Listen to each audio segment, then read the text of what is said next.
Hello दोस्तों, नमस्कार। स्वागत है आप सभी का अपने चैनल साहित्य ज्ञान धारा में।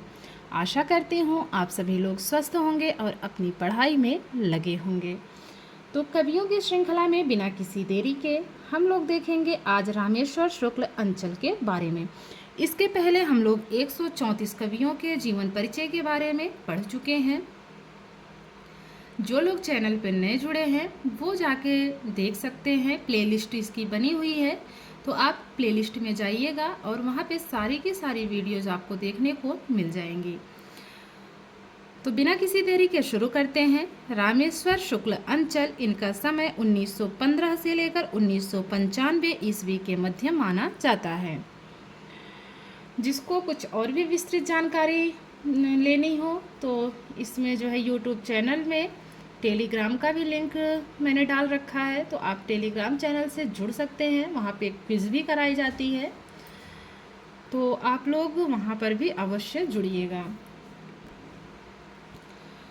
रामेश्वर शुक्ल अंचल का जन्म 1 मई 1915 को किशनपुर, फतेहपुर, उत्तर प्रदेश में हुआ। रामेश्वर शुक्ल अंचल छायावादोत्तर काल की व्यक्तिनिष्ठ काव्य चेतना के कवि हैं। रामेश्वर शुक्ल अंचल जबलपुर विश्वविद्यालय के हिंदी विभाग के अध्यक्ष रहे हैं। रामेश्वर शुक्ल अंचल प्रेम और रोमांस के कवि हैं। इनको मानसलवाद का प्रवर्तक माना जाता है। तो महत्वपूर्ण है, वैसे तो सारी की सारी बातें महत्वपूर्ण हैं, हम लोग जितनी भी पढ़ रहे हैं, लेकिन कुछ इसमें मोस्ट इम्पॉर्टेंट भी होते हैं, तो उनको तो ज़रूर याद रखना चाहिए। जैसे कि यहाँ से प्रश्न बन सकता है कि मानसलवाद का प्रवर्तक किसे माना जाता है, तो रामेश्वर शुक्ल अंचल को माना जाता है।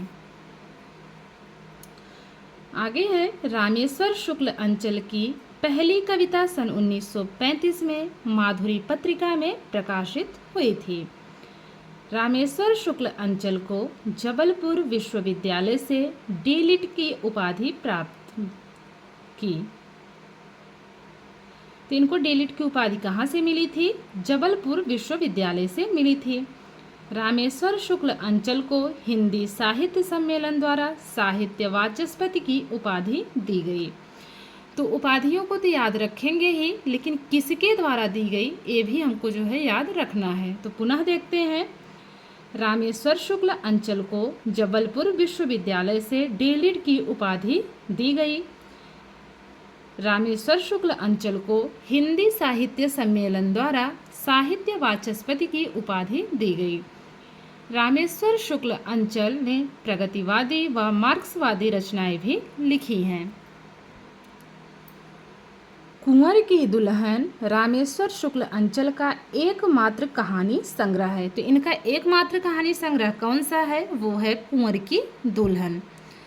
काव्य रचनाओं की बात करें तो मधुलिका 1938 ईस्वी की है, अपराजिता 1939 की है, किरण बेला 1941, करील 1942, लाल चूनर 1944, वर्षांत के बादल 1954 ईस्वी, विराम चिन्ह 1957 ईस्वी, शीलजयी 1976 ईस्वी।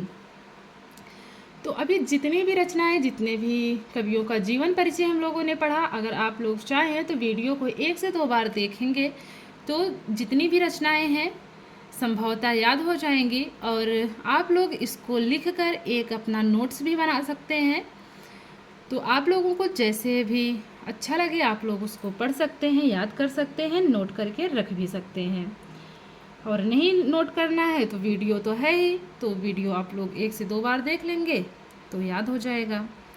तो इनकी काव्य रचनाओं को पुनः देखते हैं। मधुलिका 1938 ईस्वी, अपराजिता 1939 ईस्वी, किरण बेला 1941 ईस्वी, करील 1942 ईस्वी, लाल चूनर 1944 ईस्वी, वर्षांत के बादल 1954 ईस्वी, विराम चिन्ह 1957 ईस्वी, शीलजयी 1976 ईस्वी। अब जो इसमें विशेष बात है वो क्या है? विराम चिन्ह रामविलास शर्मा का निबंध संग्रह है। बात करते हैं उपन्यास विधा की।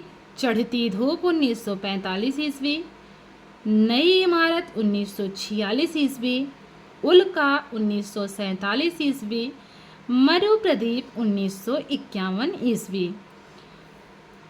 तो ये थी कुछ इनके बारे में विस्तृत जानकारी। अब बात कर लेते हैं रामविलास शर्मा से बनने वाले महत्वपूर्ण प्रश्नों के बारे में।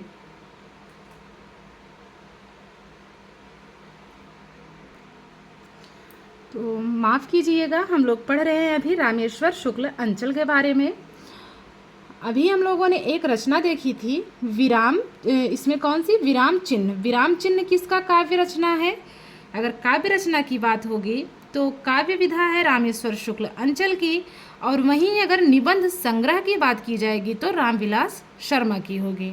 तो ये दोनों भी बातें बिल्कुल अलग हैं, लेकिन विधा अलग है और रचना एक ही है। शीर्षक वही है और रचनाकार दो हैं, विधा भी अलग अलग है। तो इस बात का विशेष ध्यान रखेंगे। वैसे मिलती जुलती रचनाओं में ये सब टॉपिक मैंने करा दिया है, तो आप लोग मिलती जुलती रचनाओं को भी एक बार अवश्य देख लीजिएगा। तो रामेश्वर शुक्ल अंचल से बनने वाला पहला प्रश्न है, रामेश्वर शुक्ल अंचल किस काव्य धारा के कवि हैं? विकल्प है प्रगतिवाद, प्रयोगवाद, छायावादोत्तर व्यक्तिनिष्ठ काव्य चेतना या फिर छायावादोत्तर राष्ट्रीय काव्य चेतना।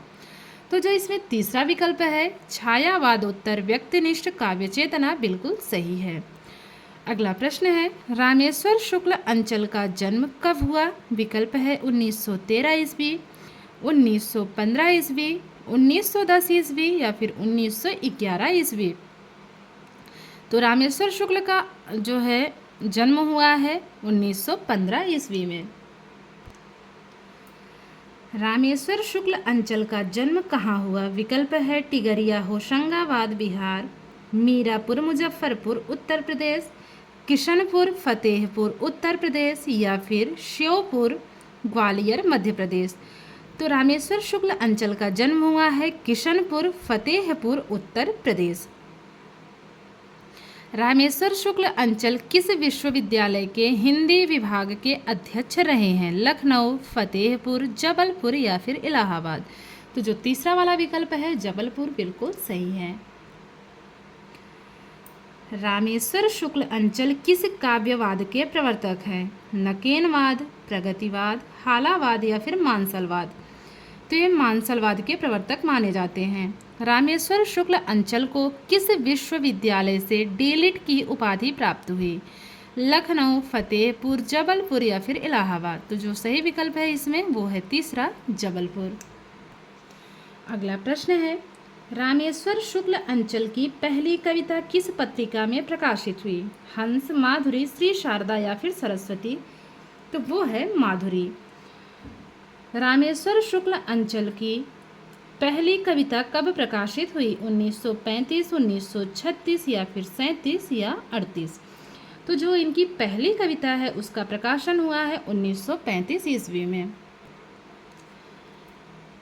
हिंदी साहित्य सम्मेलन द्वारा रामेश्वर शुक्ल अंचल को कौन सी उपाधि दी गई? कवियों के कवि, कवि सम्राट, साहित्य वाचस्पति, अंचल कवि। तो जो तीसरा विकल्प है साहित्य वाचस्पति बिल्कुल सही है। अगला प्रश्न है, रामेश्वर शुक्ल अंचल के कितने कहानी संग्रह प्रकाशित हुए हैं? 1, 2, 3 या फिर 4। तो इनके कुल मतलब इनके कितने कहानी संग्रह प्रकाशित हुए हैं? तो 1। अगला है, रामेश्वर शुक्ल अंचल का एकमात्र कहानी संग्रह है? किरण बेला, बरसात के बादल, करील, कुंवर की दुल्हन। तो इनका एकमात्र कहानी संग्रह है कुंवर की दुल्हन। इनमें से कौन सा काव्य रामेश्वर शुक्ल अंचल का है? इदम न ममा, त्रिकाल संध्या, किरण बेला या फिर अंधेरी कविताएं। तो जो तीसरा वाला विकल्प है किरण बेला, ये रामेश्वर शुक्ल अंचल का काव्य है। अगला प्रश्न है, रामेश्वर शुक्ल अंचल का प्रथम काव्य है अपराजिता, किरण बेला, मधुलिका या फिर लाल चूनर। तो जो तीसरा विकल्प है इसमें मधुलिका बिल्कुल सही है। रामेश्वर शुक्ल अंचल के काव्यों का प्रकाशन वर्ष के अनुसार सही अनुक्रम किस विकल्प में है। अब इसमें प्रकाशन वर्ष के अनुसार देखना है, सही विकल्प कौन सा है। मधुलिका, अपराजिता, किरण बेला, करेल। तो जो पहला वाला इसमें ऑप्शन दिख रहा है यही सही दिख रहा है, तो दूसरा पढ़ने की हमें कोई आवश्यकता नहीं है। मधुलिका, तो मधुलिका कब की है, 1938 ईस्वी की है। अपराजिता 1939 की है। किरण बेला 1941 की है। और बात करें करेल की तो 1942 ईस्वी की रचना मानी जाती है। अगला प्रश्न है, रामेश्वर शुक्ल के उपन्यासों का प्रकाशन वर्ष के अनुसार सही अनुक्रम किस विकल्प में है। तो इसके पहले हम लोगों ने देखा था काव्य को, अब देख रहे हैं उपन्यास को। तो जो सही क्रम है उसको देखना है। तो पहला विकल्प है नई इमारत, उल्का, मरुप्रदीप, चढ़ती धूप। तो ये सही क्रम नहीं है। अगला विकल्प देखते हैं, चढ़ती धूप, नई इमारत, उल्का, मरुप्रदीप। तो दूसरा वाला विकल्प बिल्कुल सही है। चढ़ती धूप कब की है, 1945 की है। नई इमारत कब की है, 1946 ईस्वी की है।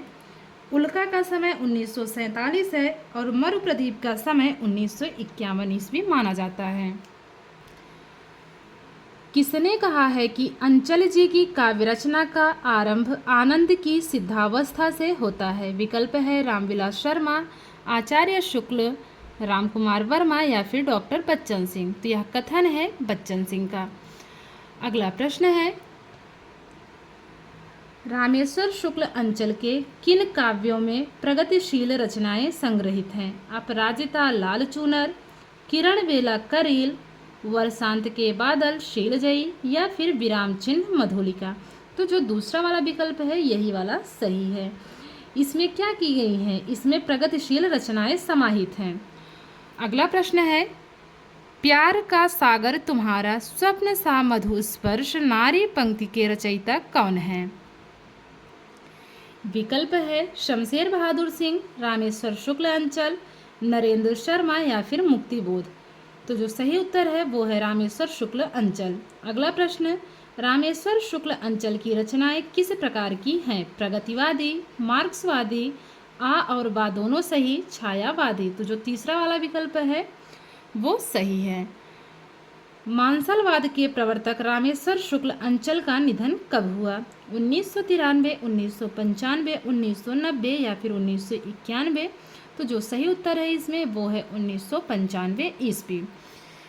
तो आशा करती हूँ आज की वीडियो आप लोगों को अच्छी लगेगी। अगर वीडियो अच्छी लगे तो लाइक ज़रूर कीजिएगा, जो कि आप लोग नहीं करते हैं, और कमेंट के माध्यम से ज़रूर बताइएगा कि वीडियो कैसी लगी।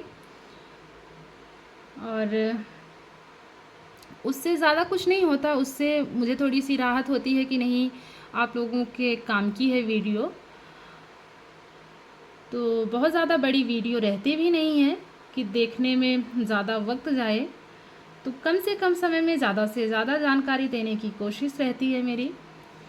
तो मिलते हैं कवियों की श्रृंखला में एक और कवि के साथ। तब तक के लिए सभी को जय श्री राधे कृष्णा, जय श्री सीताराम, नमस्कार।